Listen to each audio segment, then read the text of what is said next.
Hi friends, ನಿಮಗೆಲ್ಲ ಮತ್ತೊಂದು ವಿಡಿಯೋಗೆ ಸ್ವಾಗತ. ಫ್ರೆಂಡ್ಸ್, ಇಂದು ನಾವು ಕನ್ನಡ ಸಿನಿಮಾ ರಂಗದ ಜನಪ್ರಿಯ ನಟಿ ರಾಧಿಕಾ ಕುಮಾರಸ್ವಾಮಿ ಅವರ ಬಗ್ಗೆ ಮಾತನಾಡ್ತಾ ಇದ್ದೀವಿ.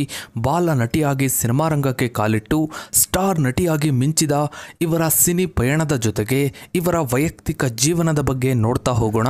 ರಾಧಿಕಾ ಅವರ ಮೊದಲ ಮದುವೆಯ ರಹಸ್ಯ, ಆಗಿನ ಮುಖ್ಯಮಂತ್ರಿ ಎಚ್.ಡಿ. ಕುಮಾರಸ್ವಾಮಿ ಅವರೊಂದಿಗಿನ ಇವರ ಸಂಬಂಧ ಮತ್ತು ಈ ಎಲ್ಲ ಘಟನೆಗಳು ಇವರ ವೃತ್ತಿ ಮತ್ತು ವೈಯಕ್ತಿಕ ಜೀವನದ ಮೇಲೆ ಹೇಗೆ ಪರಿಣಾಮ ಬೀರಿದ್ವು, ಇವರ ಜೀವನದ ಪ್ರಮುಖ ತಿರುವುಗಳು, ಕೌಟುಂಬಿಕ ಸವಾಲುಗಳು, ಸಾರ್ವಜನಿಕರಿಂದ ಕೇಳಿಬಂದ ಆರೋಪಗಳೇನು, ಎಲ್ಲವನ್ನ ಇವತ್ತಿನ ಈ ಒಂದು ವಿಡಿಯೋದಲ್ಲಿ ನೋಡ್ತಾ ಹೋಗೋಣ ಬನ್ನಿ. ಫ್ರೆಂಡ್ಸ್, ರಾಧಿಕಾ ಅವರು 1986 ನವೆಂಬರ್ 1ರಂದು ಕರ್ನಾಟಕದ ತುಳು ಮಾತನಾಡುವ ಕುಟುಂಬದಲ್ಲಿ ಜನಿಸಿದ್ರು.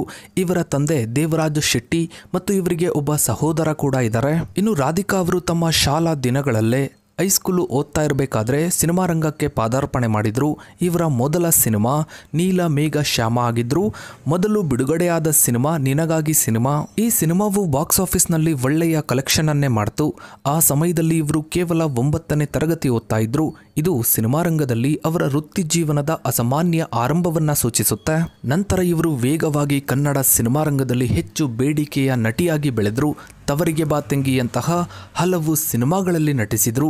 2003ರಲ್ಲಿ ಇವರು 5 ಕನ್ನಡ ಸಿನಿಮಾಗಳಲ್ಲಿ ನಟಿಸಿದ್ರು. ಇದರಲ್ಲಿ ತಾಯಿ ಇಲ್ಲದ ತಬ್ಬಲಿ ಸಿನಿಮಾಗೆ ಕರ್ನಾಟಕ ರಾಜ್ಯ ಚಲನಚಿತ್ರ ಪ್ರಶಸ್ತಿಯು ಅತ್ಯುತ್ತಮ ನಟಿಯಾಗಿ ಲಭಿಸಿತು.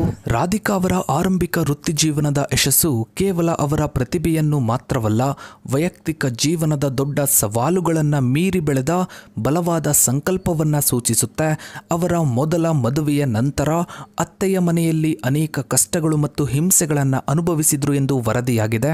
ಈ ನೋವುಗಳು ಮತ್ತು ಸಂಕಟಗಳು ಅವರ ಸಿನಿಮಾದಲ್ಲಿ ಸಾಧನೆ ಮಾಡುವ ಹಠಕ್ಕೆ ಕಾರಣವಾಯಿತು ಎಂದು ಹಲವು ವರದಿಗಳು ಹೇಳಿವೆ. ರಾಧಿಕಾ ಅವರು ನವೆಂಬರ್ 26, 2000ನೇ ಇಸ್ವಿಯಂದು ಕಟೀಲ್ನ ಶ್ರೀ ದುರ್ಗಾಪರಮೇಶ್ವರಿ ದೇವಸ್ಥಾನದಲ್ಲಿ ತುಳು ಮೂಲದ ರತನ್ ಕುಮಾರ್ ಎಂಬ ವ್ಯಕ್ತಿಯನ್ನ ಮದುವೆಯಾಗಿದ್ರು ಎಂದು ವರದಿಯಾಗಿದೆ.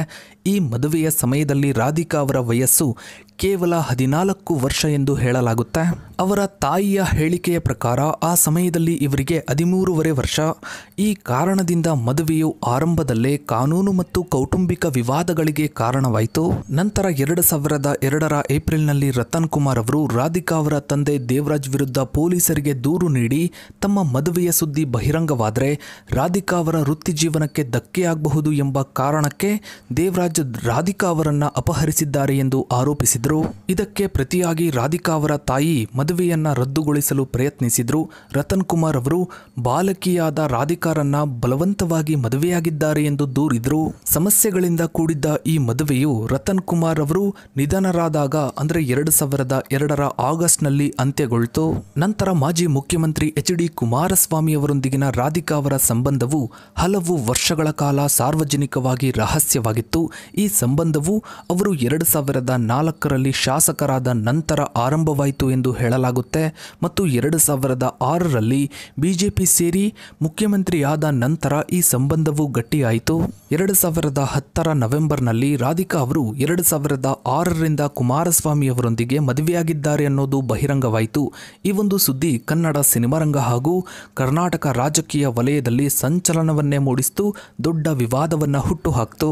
ಈ ಮದುವೆಯ ಘೋಷಣೆಯ ನಂತರ ದಂಪತಿಗಳು ತಮ್ಮ ಮಗಳು ಶಮಿಕಾ ಜೊತೆಗಿರುವ ಕೆಲವು ಫೋಟೋಗಳನ್ನ ಮಾಧ್ಯಮಗಳಿಗೆ ಬಿಡುಗಡೆ ಮಾಡಲಾಯಿತು. ಕುಮಾರಸ್ವಾಮಿ ಅವರ ಹತ್ತಿರದ ಮೂಲಗಳ ಪ್ರಕಾರ ರಾಧಿಕಾ ಅವರೇ ಈ ಫೋಟೋಗಳನ್ನ ಬಿಡುಗಡೆ ಮಾಡಿ ತಮ್ಮ ಸಂಬಂಧಕ್ಕೆ ಕಾನೂನು ಬದ್ಧತೆಯನ್ನ ತೆಗೆದುಕೊಳ್ಳಲು ಮತ್ತು ಭವಿಷ್ಯದಲ್ಲಿ ಯಾವುದೇ ಸಮಸ್ಯೆ ಎದುರಾಗದೆ ರಕ್ಷಣೆಗೆಂದು ತಮ್ಮ ಸ್ಥಾನಮಾನವನ್ನ ಭದ್ರಪಡಿಸಿಕೊಳ್ಳಲು ಪ್ರಯತ್ನಿಸಿದ್ರು ಎಂದು ಹೇಳಲಾಗುತ್ತೆ. ಈ ಘಟನೆಯು ಕುಮಾರಸ್ವಾಮಿ ಮತ್ತು ಅವರ ಕುಟುಂಬಕ್ಕೆ ಮುಜುಗರವನ್ನ ಉಂಟು ಮಾಡಿತು ಮತ್ತು ಕುಮಾರಸ್ವಾಮಿ ಈ ಕುರಿತು ಸಾರ್ವಜನಿಕವಾಗಿ ಯಾವುದೇ ಪ್ರಕ್ರಿಯೆಯನ್ನ ನೀಡಲು ನಿರಾಕರಿಸಿದ್ರು. ಇನ್ನು ಈ ದಂಪತಿಗಳಿಗೆ ಶಮಿಕಾ ಕುಮಾರಸ್ವಾಮಿ ಎಂಬ ಮಗಳು ಕೂಡ ಇದ್ದಾರೆ.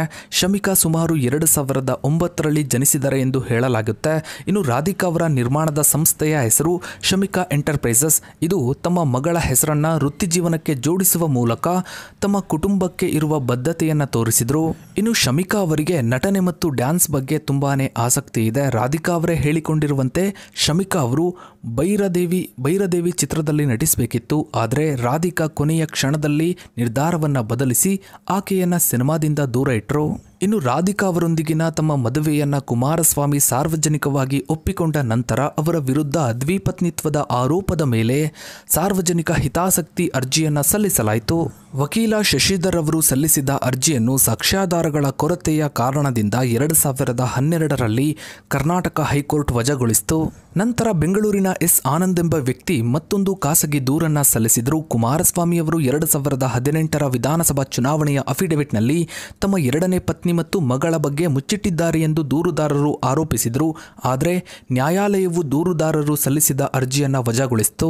ಇನ್ನು 2021ರ ಆರಂಭದಲ್ಲಿ ರಾಧಿಕಾ ಅವರಿಗೆ ಕ್ರಿಮಿನಲ್ ವಂಚನೆ ಪ್ರಕರಣದಲ್ಲಿ ಸಿಕ್ಕಿಬಿದ್ದ ಆರೋಪಿ ಯುವರಾಜ ಸ್ವಾಮಿಯಿಂದ 75 ಲಕ್ಷ ಹಣ ವರ್ಗಾವಣೆಯಾದ ಕುರಿತು ಕೇಂದ್ರೀಯ ಅಪರಾಧ ವಿಭಾಗ ಅಂದರೆ ಸಿಸಿಬಿ ವಿಚಾರಣೆ ನಡೆಸಿತು. ರಾಧಿಕಾ ಅವರ ಪ್ರಕಾರ ಸುಮಾರು 17 ವರ್ಷಗಳಿಂದ ಯುವರಾಜ ಸ್ವಾಮಿಯ ಬಗ್ಗೆ ಗೊತ್ತಿತ್ತು. ಏಕೆಂದರೆ ಇವರು ಇವರ ತಂದೆಯ ಸ್ನೇಹಿತ ಮತ್ತು ಕುಟುಂಬದ ಜ್ಯೋತಿಷಿಯಾಗಿದ್ದರು. ಇವರು ಕುಟುಂಬದ ಆಪ್ತ ಮತ್ತು ಜ್ಯೋತಿಷಿಯಾಗಿ ಯುವರಾಜ್ ಅವರು ಬದುಕಿನ ಹಲವಾರು ಘಟನೆಗಳ ಬಗ್ಗೆ ಭವಿಷ್ಯ ನುಡಿದಿದ್ರು. ಈ ಕಾರಣದಿಂದಾಗಿ ಯುವರಾಜ್ ಅವರನ್ನು ಹೆಚ್ಚು ನಂಬಿದ್ರು ಎಂದು ರಾಧಿಕಾ ಅವರು ಹೇಳಿಕೊಂಡಿದ್ರು. ಈ ಹಣವನ್ನು ನಾಟ್ಯರಾಣಿ ಶಾಂತಲ ಎಂಬ ಸಿನಿಮಾಗೆ ನೀಡಿದ ಅಡ್ವಾನ್ಸ್ ಎಂದು ರಾಧಿಕಾ ವಿವರಿಸಿದ್ರು. ಈ ಹಣವನ್ನು 2 ಕಂತುಗಳಲ್ಲಿ ಒಂದು 15 ಲಕ್ಷ ಯುವರಾಜ್ ಅವರ ಖಾತೆಯಿಂದ ಮತ್ತೊಂದು 60 ಲಕ್ಷ ಬೇರೊಂದು ಅಕೌಂಟಿಂದ ವರ್ಗಾಯಿಸಲಾಗಿತ್ತು. ಆದರೆ ಈ ಹಣಕಾಸು ವ್ಯವಹಾರಕ್ಕೆ ಯಾವುದೇ ಲಿಖಿತ ಒಪ್ಪಂದ ಇರಲಿಲ್ಲ. ಲಿಖಿತ ಒಪ್ಪಂದದ ಅನುಪಸ್ಥಿತಿಯು ತನಿಖೆಯ ಪ್ರಮುಖ ಅಂಶವಾಯಿತು.